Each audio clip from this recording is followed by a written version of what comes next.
to the Healthtech Pigeon podcast, brought to you by SomX, where we break down the health tech news stories every single week.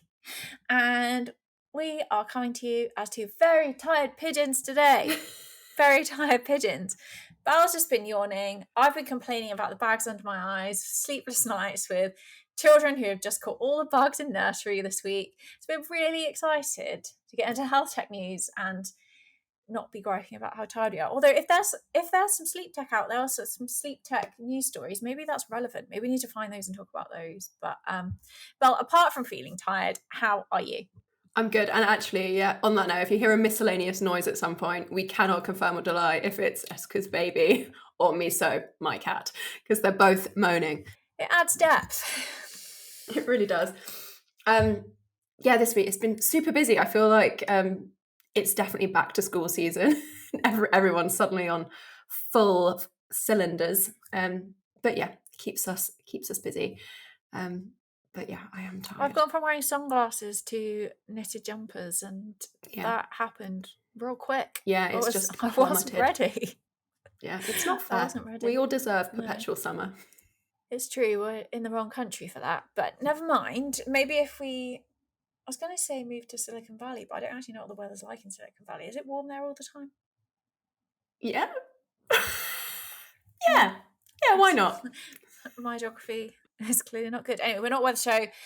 We are British, so we like to talk about it. But let's actually talk about news stories for this week.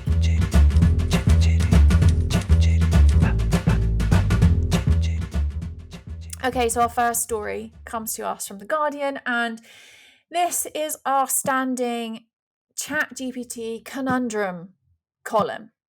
Because every week there seems to be something new, a new story where someone has had an altercation with ChatGPT or another generative AI. And this week it is a man who developed a rare condition after he stopped eating salt. And it has been reported on even by a US medical journal, which is the Annals of Internal Medicine, reported on this case where a 6-year-old man developed bromism. And I just had an internal giggle to myself because I did wonder whether, that was related to, bros. It's not. It's a really bad joke, even for pigeon. And it talks about bromide toxicity, which should not be confused with toxic masculinity. Very different things. But ultimately what happened was he read that about negative effects of sodium chloride, which is table salt, and therefore substituted it with sodium bromide over 3 months. And basically what happened was he went to a hospital because he was convinced that his neighbour was poisoning him. And despite being thirsty, he was really paranoid about the water that they were offering him.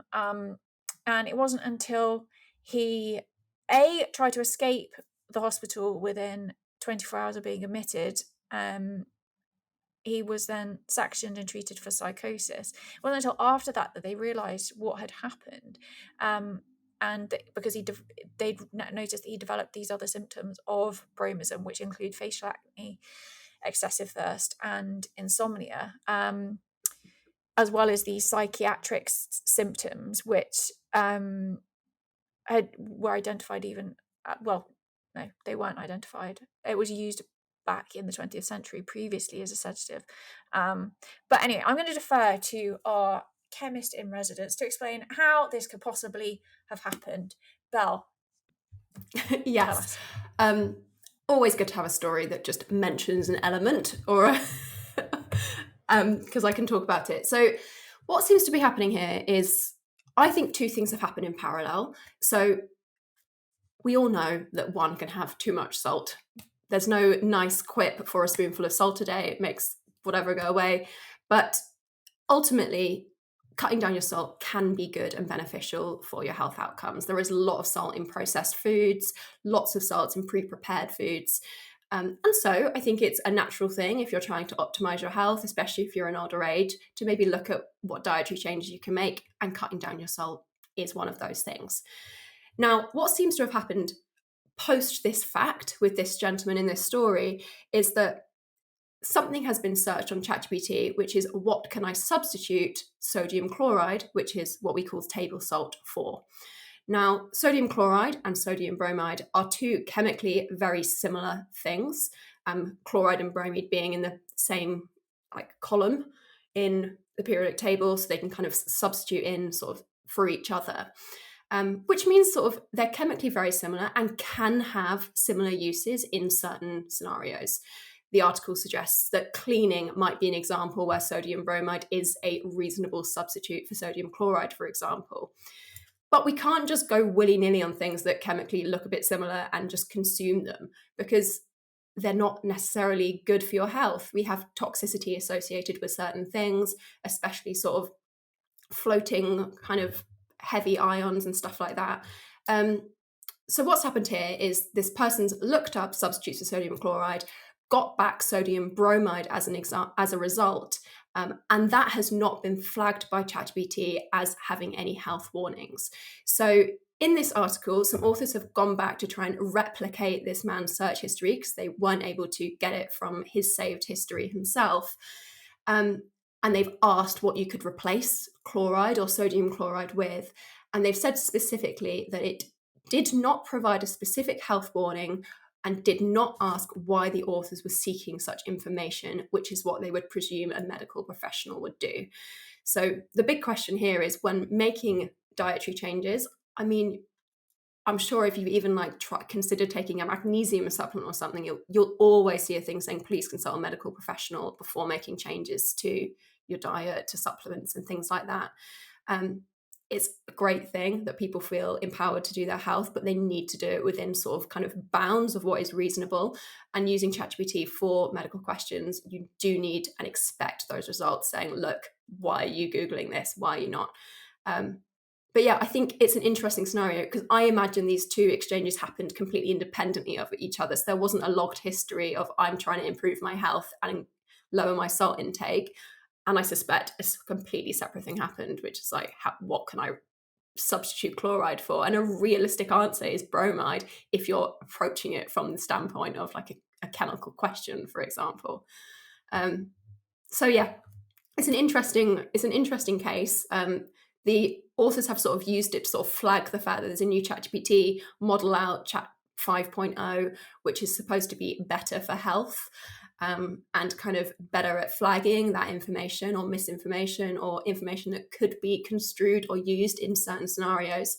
But the real issue here, obviously, is someone's got seriously ill off the back of this. As Jessica mentioned, psychiatric admissions in the earlier 20th century off bromide toxicity was 1 in 10. It was a well logged disease at a certain time, or a syndrome. And obviously that's not something that people do much these days. But this man had a psychotic episode and was really highly paranoid, was seriously ill, dehydrated. These are not things that we should take without risk. So yeah, I guess it's a warning case of please don't use ChatGPT for those medical queries if you're going to act on it without medical advice. It's one thing seeking the information, but really, really important that we're making changes to your health, especially with unregulated ingredients. I have no idea where this man would have got it from, where you'd get sodium bromide from. Maybe the chemist, maybe, I don't know. How you do it, maybe just the internet, probably. But I don't think it's an easily accessible ingredient. I've just Googled sodium bromide to see where I can buy it. And if anyone is interested, you can get it off Amazon. But it does actually give me a bit of a throwback, actually, talking of scientific ingredients, to my days as a chemistry enthusiast in year 7. And I had a chemistry set at home. And I used to do do experiments in the bathroom and would periodically blow up test tubes, and my science teacher would sneak me new test tubes. That's amazing. To continue my scientific endeavors at home. And I even melted the bath once. And I was always, I think I had a catalogue of the different chemicals that I could use for the different experiments it gave me. And much like people would do with the Argos catalogue at Christmas, I used to circle the ones that I was running out of or that I would like for my next like birthday or Christmas present. I That's take it really absolutely seriously. amazing. So that could be a reason why people maybe want to access sodium bromide. But equally, every day's a school day. I did not know that if it's in the same vertical and periodic table, they were therefore similar. Maybe I did know that. Maybe I've just like put Yeah, that well, it means they've got the fact same to number of bed in my head. electrons in the outer ring, so they bond in a similar fashion to other things. So yeah, it says here that it was widely used as an anticonvulsant and sedative in the late 19th and earlier 20th centuries, which is why that kind of coincided with that kind of rise in psychiatric admissions off the back of bromide toxicity. But it says today it is only used in veterinary medication as an anti-epileptic medication for dogs and cats. Wow. It's also used in photography when you need to take photos of white powder, which is quite fascinating.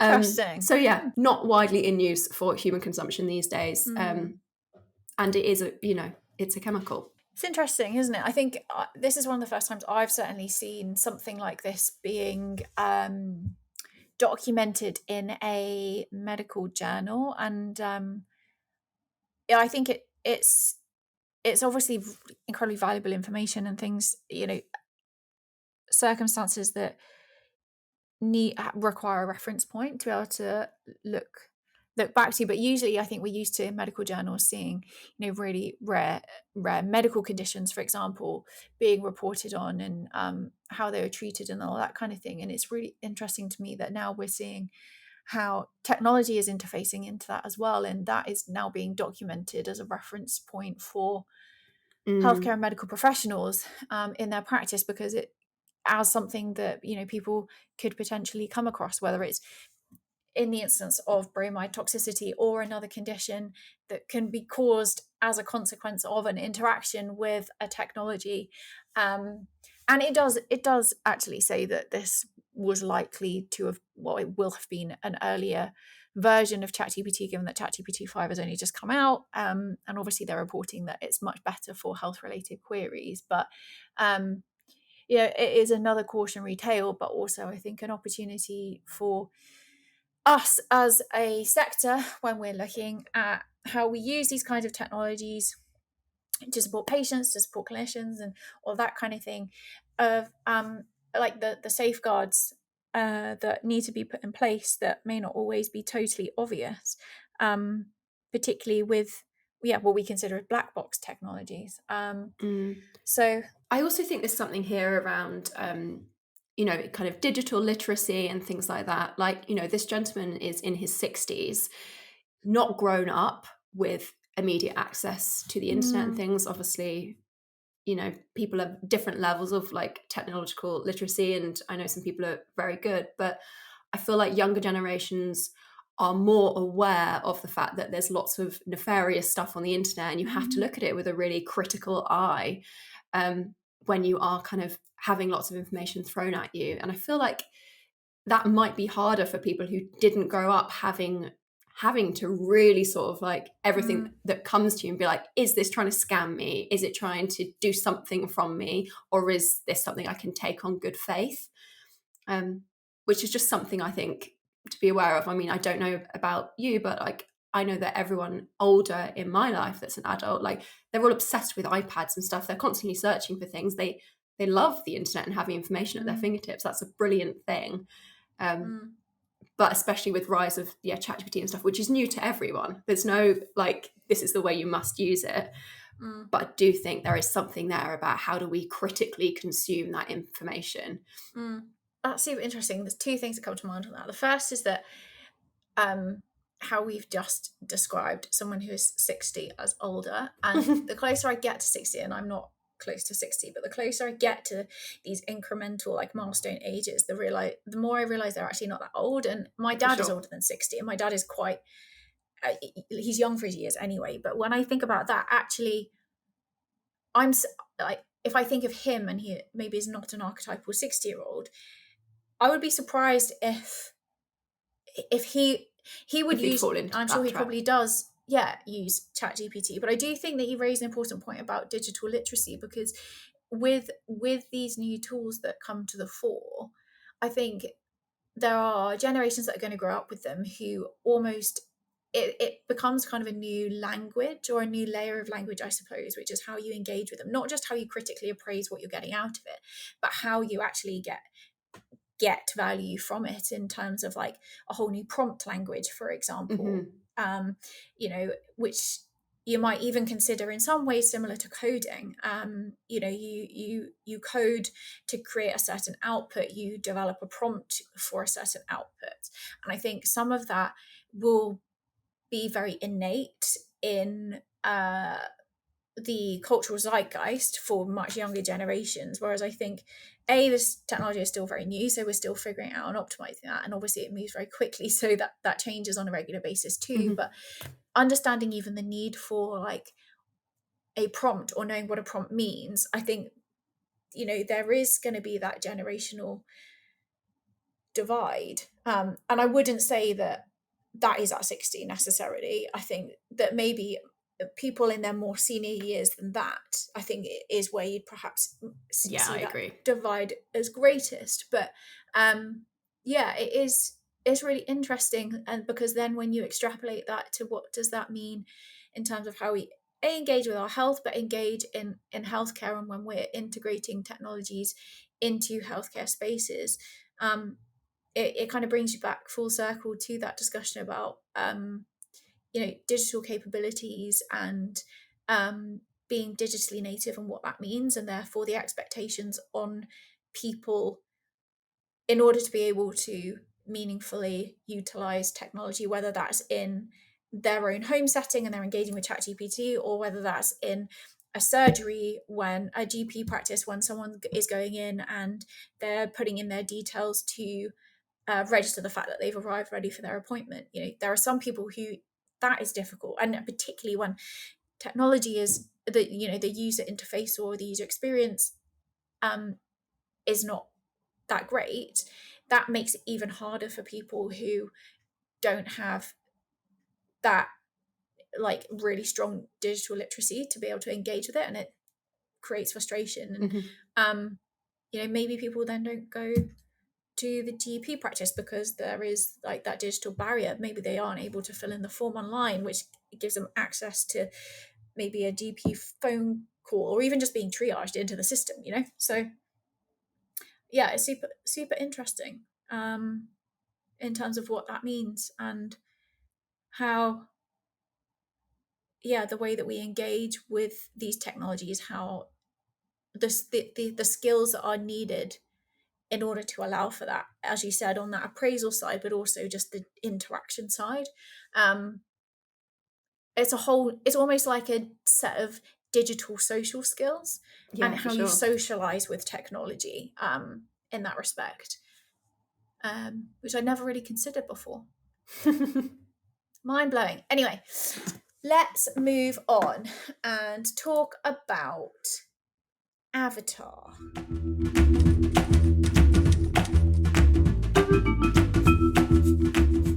Hang in there, like stay with me on this. So our second story is that a company called Soul Machines unveils empathetic AI, an empathetic AI digital workforce for healthcare. Now, basically, I mean, it does what it says on the tin, but essentially, it's using AI and digital avatars across things like clinical trial onboarding, appointment scheduling, billing, patient education, and it has the ability to respond both naturally and empathically. Now, I took a look at their website, and yet again, I feel like I've just stepped into an episode of Black Mirror, and I'm not saying that this is necessarily bad, but it is very confronting, because presented with these images of people who visually very aesthetic, and it talks about these soul machines as a digital workforce which can be used for things like training, which I think is great. They talk about how they use it in HR for like doing interviews, and I don't know, but I just have a immediate it makes me feel immediately uncomfortable. Yeah. Yeah, HR benefits agent and sales. Because for me, sales, I think there are parts of a sales process where AI can be really beneficial, but for me, sales feels like it's about relationships. And whilst I appreciate they're saying it's able to demonstrate empathy, you do business with people, I think. But anyway, where I was getting to was ultimately you're presented with an avatar that is a digital member of your workforce, both literally and metaphorically, because the company was founded originally by a tech entrepreneur and also a Academy Award winner to bring digital characters to life in movies like Avatar, Spider-Man, and King Kong. So basically, you could have King Kong on your team. Kind of cool. Maybe kind of frightening. I would be quite scared if I stepped into an interview and it was King Kong who was interviewing me. But it's really interesting seeing how a technology that's created for one purpose and one industry is now transitioning into the healthcare space in such a what's the word it, in a real digital presence. I'm not describing that very well, but like it's a person. It's taking up space, and yeah, it feels strange to be talking about it in the context of healthcare. I think we talk a lot about how AI can be used to in healthcare to allow humans in order to create more human interaction, so to give people more time to have those human connections and put a hand on people, and this feels like the opposite, where you're using these avatars to have human interactions with people, and yeah, that naturally makes me feel uncomfortable. Belle, how does it make you feel?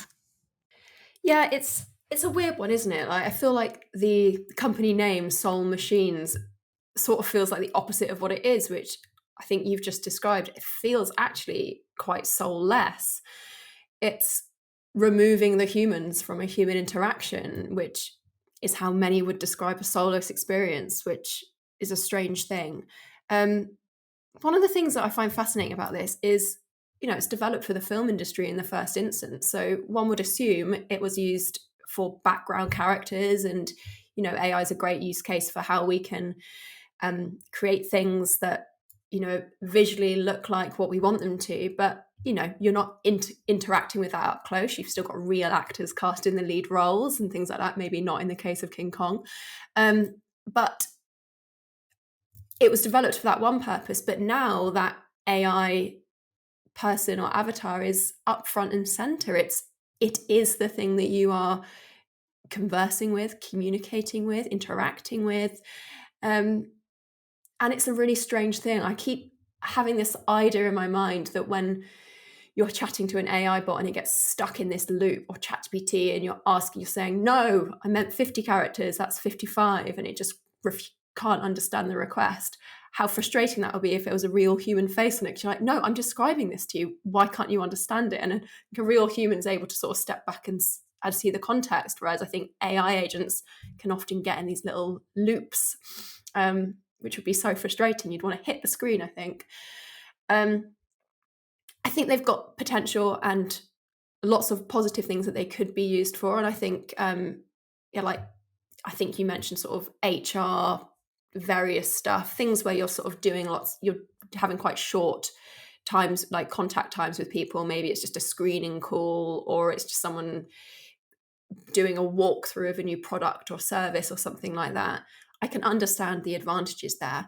I do think in healthcare, it's an interesting one. Like, we're so used to that human hand in the way that we first interact with like primary care. We go to a GP, and technology has a huge role to play. But it feels to me that an avatar is quite a scary update in lots of ways, especially for people who might have issues with accessing technology in the first place. And actually, it's that relationship with a family doctor or a trusted healthcare professional that is earned over time, which is the thing that makes people feel reassured and that their health is in good hands. But then the flip side could be true as well. And some people get embarrassed talking to humans about things, and actually having someone humanoid that you can tell things to, but you don't feel like you're talking to a computer. Maybe that is what's needed for those people. So I think it comes with mixed thoughts, and I need to sort of see it in reality to actually understand what I'm thinking about it. But it's an interesting proposition. It's interesting, isn't it, that you said about how maybe some people would be more honest with an avatar than a human. And we've covered a few stories before where the evidence shows that people are more honest with generative AI than they are with a therapist. And I wonder if creating a human skin, for want of a better word, over that generative AI might take that a step further. And then on the flip side, we've also talked about how people are having relationships and engaging with ChatGPT, in a romantic, in a social way, also in a therapeutic way, and how if again that had a human skin, does that improve an experience or does that exacerbate the challenges? I think that remains to be seen. I think so. I don't know, just it is interesting from those perspectives. I think the other side of it is that it doesn't seem like it's going to be in spaces where that require innate trust in and that it's clearly not there to replace clinicians and those interactions at all. But I think it is also interesting when we consider, though, the fact that we an under-resourced workforce, where are the places where something like that can be used that give people an interaction that allows them to progress on their journey, their health journey, and maybe it's just about sharing information. We hear about similar technologies that maybe don't have, I think, like a human voice technology, where a patient is called after a cataract surgery to check in on them. So there are standard questions, and it's trained to respond to the responses that the person gives. So from an audio perspective, I guess that it exists in some respects. So it'd be interesting to see where that actually fits into the healthcare continuum and where it can be used in an ethical, which is really, really important, an ethical way, and it's really clearly signposted to people. Because I think also, there will come a time where these technologies, it's not obvious whether you're talking to a human or not. And obviously we hear about people getting scammed with their banks all the time, where people have called them, and I'm not necessarily suggesting that's technology, but they've been called by people who are pretending to be the bank and they're not the bank, and they've lost money. And with technologies, again, opens up another can of worms. But I think there's opportunity, but I think with all of these things, it feels like Pandora's box. And the horse is bolted, so how do we use it in an appropriate and ethical way where we can benefit in healthcare? And because we're so early in the advent of all of this, it remains to be seen. And it'd be cool to see it have actual impact. It would be. Agreed. And I think that when those use cases are defined, it feels a lot less scary, because I think that provides the guardrails. I'll just call attention to one thing which you mentioned in the pre-call that we had to this, which is, if you are going to start putting faces and bodies to AI, it's ensuring that those faces and bodies look and feel diverse as humans are. And I do think it's interesting that this website, the people, there is diversity there, but they all look like Instagram models, as you said. Like, they've got those very kind of Instagram features that we are also used to seeing now. That worries me a little bit, because I feel like so many people these days have like unrealistic expectations of what they should look and feel like, just because of perfect humans on Instagram whose job it is to look perfect and have certain lives. And I think when we start throwing avatars into the mix that also look that way and are rewarded for it, I think we're sort of in dangerous grounds. Now, maybe that's sort of separate to this conversation, but I do just think I would want any sort of person in my workforce, be they an avatar AI or be they a real human, I'd want them all to feel like they reflect the kind of diversity and breadth of humans. Not just because of the impact that it has on the people engaging with it, but also for a trust and stuff as well. I think it's a complicated thing that I think we might not see the ramifications of for a long time. But I think we have to have that kind of front and foremost in our mind as well. Well, that's clearly a lot to think about, but a lot of opportunity. So yeah, it's interesting. Yeah, watch this space, and maybe Spider-Man can join your team. Well, I mean, are Jess and I really here, or are we but avatars? Exactly. To be honest, if I had an avatar, mine would not have these bags. Would not have these bags. We'd all look fresher. We say after talking about the fact that these very perfect Instagram models. We're already talking about the things that we would beautify me. Yeah, exactly. But yeah. I'm not necessarily saying beautify me. I'm just saying make it look like I have slept a bit more than a few hours in the last couple of days. But on that note, I think, you know what? Let's leave the listeners to it.